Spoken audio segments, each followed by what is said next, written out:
So live again mga katropas sa JV.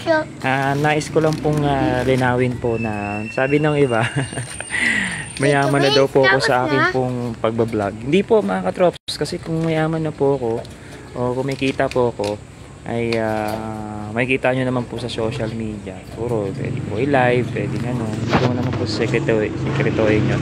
Pero hindi po ako kumikita po sa pagbablog ko, sa pagla-live ko, sa pagpo-post ko. Pwede po yun kung mag-send po ng star po ang karamihan or kayo po na nanonood. Pwede po yun. Pwede tayong kumita po through the star. Pero dahil pwede po, dito po ako nagpo-post, dito ako nagbablog, dito ako tawag dito, edit, send po dito sa Facebook profile mismo. Kasi kung Facebook page po, pwede po tayong kumita. Ayun po sa view po ng pinapadala po ni Meta. Pero dito po sa Facebook profile ko mismo, so ang labanan po dito is star. So kung mag-live ako, may video ko na edit ko po, i-post ko dito, through the sending star, kikita po tayo doon. So pero hindi po tayo, before po nakaka-receive ako ng star, pero hindi naman po kaagad yun nako-convert, no.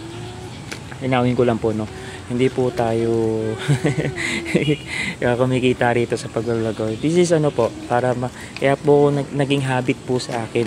Habit ko po yung pagbablog, video po, para may post po sa social media, sa Facebook, mga picture, binabahagi po natin mga thoughts, para po ipagmalaki natin at ipakilala natin kung sino po si Kristo sa buhay natin. Yun po yung aking pong hadikain. Yun po yung aking desire. Yun po yung pinapakita ko po through this social media.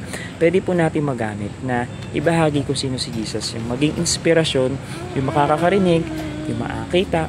Yun po yung maging bahagi ng buhay nila. Yun po. So, hasipin nyo po.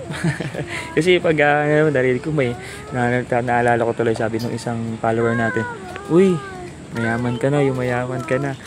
O parang tawag dito, parang ko, sabi ko, sana all, sana. Oo nga, I pray na ganun nga maging alay nyo po, no?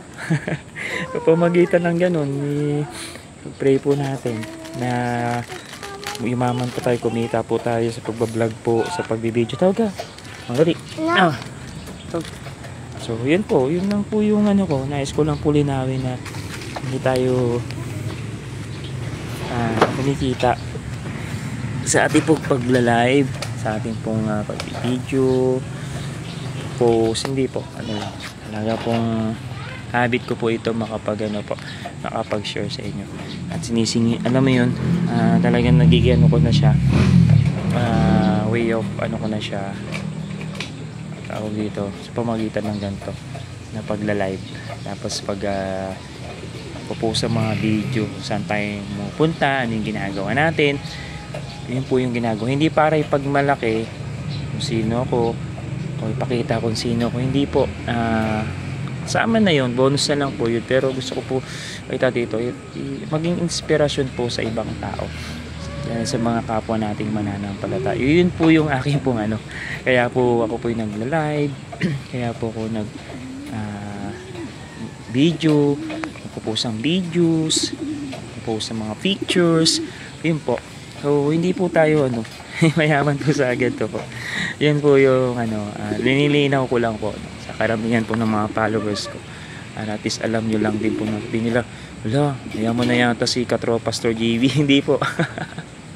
Hindi po ganun. So yan lang po yung ko. Nais ko pong sabihin po sa bawat isa. Kung mapapakinggan mo from the start to yung aking video, yun po yung doon. Pero alam yun, nagpapasalamat ako sa mga kaibigan ko po na kapwa ko mananampalataya sa iba't ibang churches, na nagugulat ako, oy, ito ikaw pala si JV Tabigan. Nasa mga kaibigan ko nasa politics. Yan, thank you po sa inyo, kaibigan ko sa mga kabataan.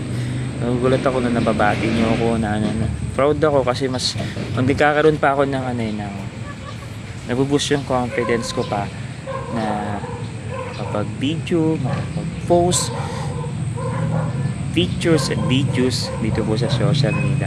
Kasi po ito yung ano natin eh. Kumbaga ngayon, although hindi lahat po ng social media talagang totoo, no? Eh, talagang doon ka sa ma-discern mo naman yung malalaman mo yung mga katropa. Kaya today is start ng pasukan, no? Kaya sa mga estudyante diyan, sabihin ko na sa mga estudyante po diyan, ng mga kabataan, alam po natin magiging busy na po kayo. Pero wag niyo pong kakalimutan na makapaglingkod pa rin po sa ating Panginoon. Ayan po yung nagiging dahilan po ng mga estudyante po ngayon na busy po sila sa kanilang pag-aaral. Wala naman po masama yun kasi edukasyon yun eh. Edukasyon yung inuuna nyo, pag-aaral po yung ginagawa nyo. And tandaan po natin, kasama na po sa buhay natin bilang mga kabataan na dapat po ang Panginoon kasama natin sa ating pag-aaral. Yung wisdom and knowledge po ay nanggagaling po sa ating Panginoon, especially yung buhay na meron tayo ngayon na dapat po hindi natin po ipinagdadamot sa Panginoon. Bagkus alamin natin sarili natin, ano nga ba yung pwede nating iambag, ibigay sa ating Panginoon.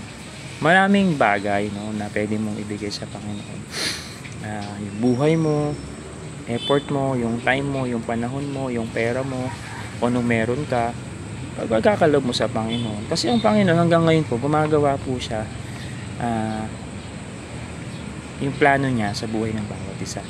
Kailangan po lang po talaga lumapit at kumapit sa Kanya na may pananampalataya. Na at the same time, patuloy mo lang po siyang, alam mo yun, siya lang yung masasandalan natin sa kabila po ng ating pong pinagdadaan ng problema, bigat, kasiyahan, kapayapaan. Panginoon yung magiging kasiyahan natin, magiging kapayapaan ng buhay natin. Kaya ikaw, kapatid, wag kang mag-aalinlangan na tumawag sa Kanya, lumapit sa Kanya. Kasi siya yung magiging magiging kaagapay natin sa kabila po ng bagay na minsan inisip natin, nandiyan pa ba yung Panginoon? Feeling mo wala yung Panginoon. Hindi po. Tayo lang po yun na wala po sa presensya ng Panginoon, pero ang Panginoon nandiyan lang po sa atin, no? Kaya hindi yun magiging dapat hadlang na pag-iwas o paglayo natin sa Panginoon. Bagkus the more na nahihirapan tayo, the more na sinusubok po tayo, the more po tayong lumalapit sa Kanya, the more po tayong nananampalataya sa Kanya, the more na dapat nangangailangan tayo kay Kristo, no? Ay mga katrops, huwag natin kalimutan yun na magpatuloy tayo sa Kanya. Kasi hindi nakikita ng Panginoon yun, marinig pa ng Panginoon yun, kailangan lang po talaga natin ay pakinggan niya ng Kanyang boses at patuloy lang sumamba sa Kanya, magpasalamat sa buhay meron tayo ngayon, no? So yun lang, napa-share tayo, no? Yung caption ko yung share ko share ko eh, pero syempre hindi ko napapakawalan yung pagkakataong ito upang marinig mo man to, no? Ay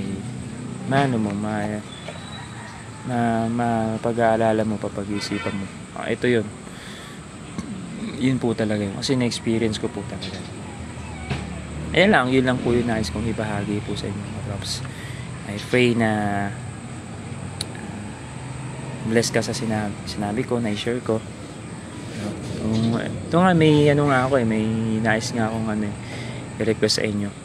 If you have something in your heart or sa family mo, even may family naman, gusto niyo po akong pumunta yung team namin from the church para ipag-pray po ang inyong pamilya o makapag-share po kami, PM nyo lang po para po makapunta po kami sa inyong tahanan.